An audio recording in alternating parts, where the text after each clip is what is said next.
Hey everyone, welcome back to my channel. I'm Vivian, and today we're going to look at some interior design trends that are taking the world by storm in 2021. This is the second trend video I'm doing this year, so if you want to see the first one, it was uploaded back in January.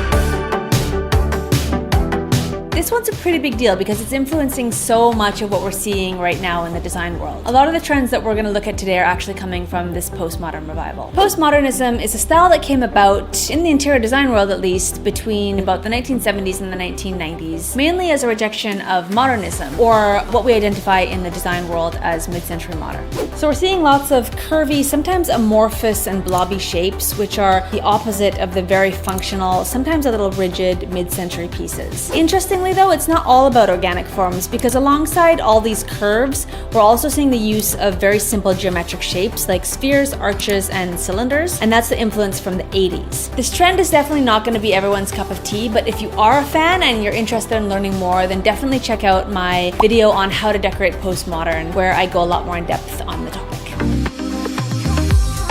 After so many years of the drum lampshade, it's definitely fun to see the pleated lampshade making such a big comeback. Pleated lampshades were used throughout the 80s and 90s, but the father of the pleated lampshade trend that we're seeing today is the bentwood floor lamp designed by Mads Caprani in 1970. But definitely don't stop just at floor lamps. Pleated lampshades can look great as sconces, table lamps, and as hanging pendants.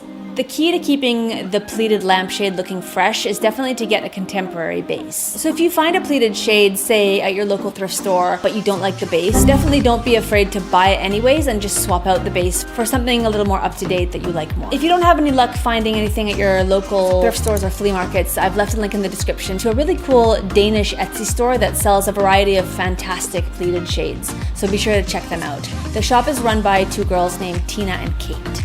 If you're not digging the pleats, then you can always just go for a regular flat empire shade, which basically just means that the lampshade is tapered, so it's narrower at the top and then it widens at the bottom. Right now, the trend seems to be that the more angled and the more tapered it is, the better. While pieces from the 1950s and 60s, so mid-century pieces, were quite sleek and linear, seating from the 1970s era definitely became bulkier and comfier. Early adopters such as Athena Calderone, I think, set this trend in motion a few years back, but we're really starting to see it take hold now, and I think that's obviously due to the pandemic and the fact that so many of us are, seeking to create cozier, comfier, more inviting homes. So it's really interesting to see how this trend has really taken hold because of that. Some people are incorporating actual vintage 70s sofas into their spaces, and let me tell you, that can get pricey. As a result, some pieces that were originally designed back then are actually now being re-released and are having a pretty big surge in popularity. A few examples of 70s sofas would be the Mario Bellini Camaleonda sofa, the Togo sofa, the Terrazza, and the Soriana, just to name a few. To quote Architectural Digest, they are the sofa's equivalent of sweatpants. Today's furniture designers are definitely taking cues from this decade, so we're seeing a lot of soft, cushy, rounded shapes and a lot of sculptural accent chairs as well. This type of seating is definitely less formal than your standard mid-century modern sofa. It can also come a little lower to the ground, which in turn means that we're seeing a lot of lower coffee tables as well with shorter legs. You can thank the 80s if you're seeing a lot of waves and squiggles and shapes like that pop up in the design and decor world lately. Of course, styles and trends are always renewing themselves, usually about every 30 years, but this repurposed version of the squiggle may very well be a result of the pandemic as well, as many claim that these shapes actually have a calming effect on them. Remember these 90s IKEA classics? These are cool again. We're seeing playful squiggles and waves in the form of lampshade bases, in furniture design, in product design, in textiles, artwork, ceramics. The squiggles are everywhere. Plaster is definitely having a moment, and we're seeing it in furniture, decor, accessories, and in wall treatments. Now, obviously plaster walls are not new. They're the predecessors of today's drywall, but they're making a comeback. Plaster walls are actually an environmentally friendly alternative to paint. The effect of a plaster wall can be quite beautiful, creating almost like a delicate sun-dappled effect that brings depth and richness into a space, whereas your standard painted drywall can sometimes feel a little bit flat. And just to clarify, we're not going for the 90s sponge wall look. Although admittedly, It could be that in 30 years, plaster walls from the 2020s also look very ridiculous. Who knows? We'll have to wait and see. Plaster walls are more expensive than painted drywall since they require multiple coats, but they're also typically longer lasting. I don't know if you've noticed, but fluting is everywhere.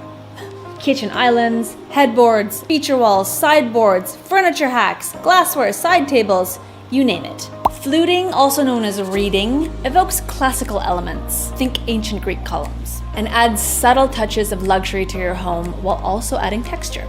Depending on your needs, you can have small gaps between your flutes to add texture and contrast, or you can use more spaced out fluting to create like a softer, more soothing effect. What's not to love about a fluted surface? Okay, depending on where you put it, it may be a little annoying to clean, but it's fine. The real beauty of the fluted finish is that it basically looks good pretty much anywhere. And the other huge bonus to this trend is the fact that it's very easy to DIY, and I think that's part of the reason why this trend is gaining so much traction, because so many people are just able to incorporate it without having to spend a lot of money. However you decide to incorporate fluted surfaces, you can be sure that it's going to look beautiful and it's going to really add that beautiful textural detailing into your space.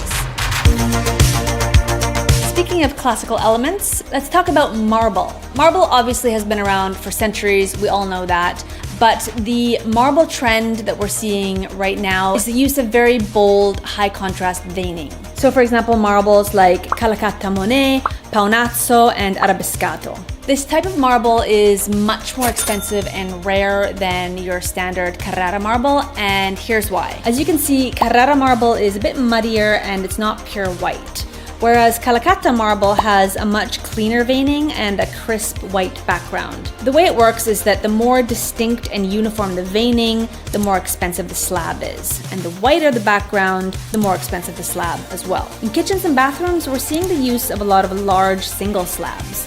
Single slab backsplashes and waterfall islands are super popular, but I've even seen this type of marble used on floors, stairs, sinks, and mirrors. So here's what I think about this trend.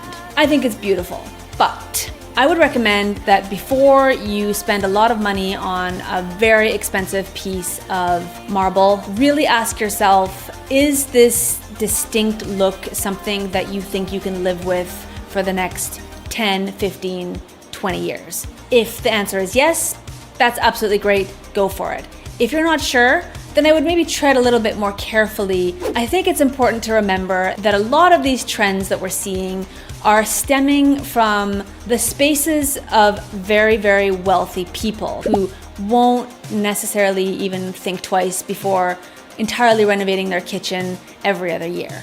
I mean, that's not always the case, but often it is. And a lot of the times, again, not always true, but often they're not even paying for their materials, because obviously brands are very eager to get their products out in front of the biggest audiences possible, and they want to use the most influential people possible. It's just how the design world and the marketing world works. There's not necessarily anything wrong with that. I just think it's good for us to remember that most of us normal people, when we renovate, we're stuck with our choices. So it's good to just really consider things before taking the plunge. There's definitely a tendency right now in the design world to move away from perfectly manicured surfaces to more irregular, imperfect surfaces. So as a result, the use of handmade tiles like Zellige tiles or Moroccan tiles is a trend that is really exploding right now. Zellige tiles are very often taking the place nowadays of your standard perfectly cut subway tile for a more lived-in, relaxed look. Zellige come in all shapes, sizes, finishes, and colors, and these gorgeous tiles really bring in that lovely, raw, handmade artisan vibe. The most popular size at the moment seems to be the small 4x4 squares, but also the 2x6 format is popular as well. It's worth mentioning that Zellige tiles are quite a bit more expensive than regular tiles, and also they don't install quite like normal tiles, so you really got to do your homework if it's an element that you plan on bringing into your home. I wrote a super in-depth article all about Zellige tiles because I love them and I would really love to be able to use them in my home one day as well. So if you're thinking of using them in your home, then definitely give that a read. It's on my blog, poshpennies.com, and I'll link it somewhere here for you as well. Thanks for watching today. I highly appreciate it, and if you got this far, chances are you might enjoy watching another one of my videos as well. In any case, definitely subscribe so that we can hang out again next time. Thanks, bye!